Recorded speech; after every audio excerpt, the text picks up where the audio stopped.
Hello everyone, logic function সরলীকরণ পার্টের 10 নম্বর ক্লাসে সবাইকে স্বাগতম। যারা আমাদের সাথে রেগুলার ক্লাস দেখতেছো তাদেরকে বলছো অসংখ্য ধন্যবাদ, কারণ এই ভিডিওগুলো তোমাদের জন্য অনেক কষ্ট করে তৈরি করতে হয়, পাশাপাশি তোমাদেরও অনেক উপকার হবে আশা করি। নতুন যারা আছো তারা অবশ্যই চ্যানেলটাকে সাবস্ক্রাইব করে রেখো, আর যারা এখনও সূত্রের প্রমাণ ক্লাস দেখো নাই তারা সূত্রের প্রমাণের ক্লাসটা অবশ্যই ডিসক্রিপশন বক্সের লিঙ্ক থেকে দেখে আসবে। তো আমরা এখন শুরু করতে চলেছি আজকের 10 নম্বর পর্ব।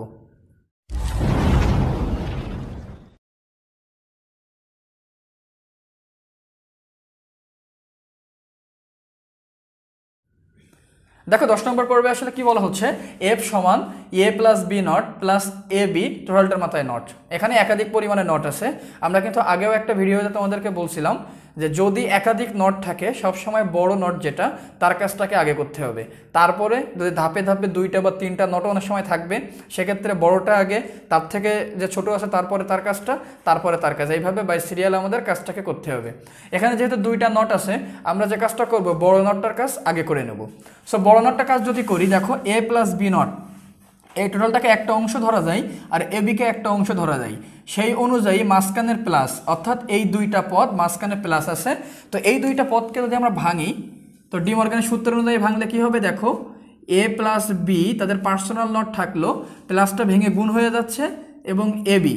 সো বড় নটের 2টা ভাগ 2জন পেয়ে যাবে। তো এখানে কোন সূত্রটাকে অ্যাপ্লাই করলাম, আমরা ডি মর্গানের সূত্রে অ্যাপ্লাই করতেছি, সেটা হচ্ছে এ প্লাস বি এর মাথায় যদি নট থাকে তো আমরা লিখতে পারি A not into B not.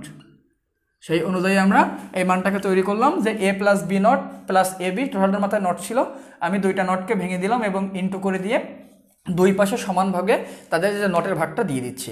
এখন দেখো এ প্লাস বি ডাবল নট, তো আমরা এ প্লাস বি ডাবল নট সমান কি লিখতে পারি, এ প্লাস বি একটা ব্র্যাকেট দিলাম ইন্টু, এখানে যদি আবার ভেঙে যায় এ বির মাথায় নট তাহলে মানটা আসবে এ নট প্লাস বি নট।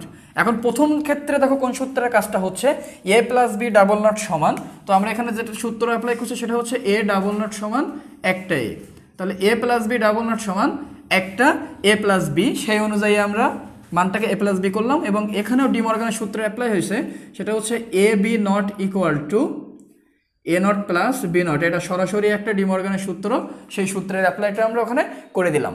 এবার দেখো এ প্লাস বি এবং এ নট প্লাস বি নট একে অপরের সাথে গুণে আছে, তো গুণে থাকার অর্থ কি, প্রতিটা পদের সাথে গুণ হবে এবং গুণ করে আমরা মানটাকে লিখে দেব। তো সেই অনুযায়ী যদি মানটাকে লিখি তাহলে কি হচ্ছে, দেখো এর সাথে এই 2টা গুণ, তাহলে এ আর এ নট যখন গুণ হবে A into A not plus A আর বি নট যখন গুণ হবে A B not plus B আর এ নট যখন গুণ হবে তখন মানটা আসতেছে A not B plus B আর বি নট যখন গুণ হবে তখন বি ইন্টু বি নট।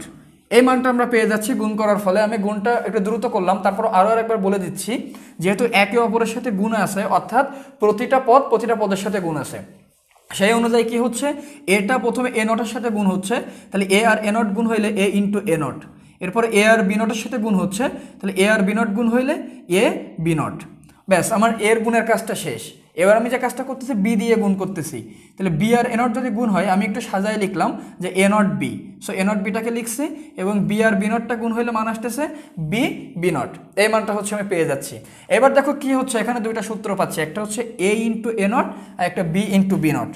তো সূত্র যেটা এ ইন্টু এ নট এইটা সমান সূত্র মান আসে আমার 0, তো সেই অনুযায়ী এ ইন্টু এ নট সমান আমরা লিখতে পারি কি 0 প্লাস এ পাশের অংশ থেকে যাক A B not plus A not B plus B into B নটকে আমরা এই সূত্রের সাথে তুলনা করতে পারি, তাহলে বি ইন্টু বি নট সমান আমার মান আসতেছে 0। তো 0-র সাথে যা কিছু যোগ হয় সেই মানটাই থেকে যায়, সো 0টাকে ভ্যানিশ করে দিয়ে আমি একটু স্থান বিনিময় করে লিখলাম, সেটা এ নট বিকে আগে লিখলাম প্লাস এ বি নটকে পরে লিখলাম। এখন দেখো A not B plus A B not এটা কিন্তু এক্সক্লুসিভ অর গেটের সূত্র আমরা কিন্তু জানি, অর্থাৎ সূত্রের ফলাফল যেটা আসে এ এক্সক্লুসিভ অর বি, এই মানটা কিন্তু আমরা পেয়ে যাই, কারণ আমরা জানি একটা বিশেষ সূত্র আছে যেটাকে বলা হচ্ছে এক্সক্লুসিভ অরের সূত্র। সেই সূত্রটা হচ্ছে A exclusive or B equal to A not B plus A B not. তো সেই সূত্রের মানটা যেহেতু সরাসরি চলে এসেছে যে A not B plus A B not, এইটা অনুযায়ী আমরা এ এক্সক্লুসিভ বি মানটাকে লিখতে পারি এবং এ এক্সক্লুসিভ বি মানটাই হচ্ছে আমার কাঙ্ক্ষিত 10 নম্বর সরলের সমাধান। সো এখানে আমরা লিখতে পারি যে এইটা অ্যান্সার। তো দেখো আমরা কাজটা কি করেছিলাম, একটা বড় নট ছিল, সেই নটটাকে ভেঙে প্রথমে দুইটা ভাগ করলাম, এরপরে প্রত্যেকটা সূত্রকে আমি পাশে লিখে দিয়েছি যে কখন কোন সূত্র অ্যাপ্লাই করা হয়েছে। সূত্র অনুযায়ী আসলে একদম শেষ পর্যায়ে এসে আমি যেটা পাচ্ছি A not B plus A B not, এবং সেটা সরাসরি সূত্র হওয়ার কারণে এই এক্সক্লুসিভ বি এই মানটাকে আমরা বসাই দিলাম। তো এটাই ছিল আমাদের 10 নম্বর ক্লাস। আশা করি 10 নম্বর ভিডিও তোমাদের বুঝতে অনেক সুবিধা হয়েছে। যদি বোঝার কোনো সমস্যা থাকে ভিডিওটা আরও আরেকবার দেখতে পারো, আশা করি অনেক সহজে ক্লাসগুলো বুঝতে পারবে।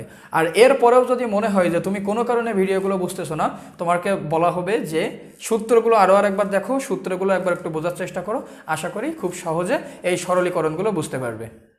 ধন্যবাদ সবাইকে।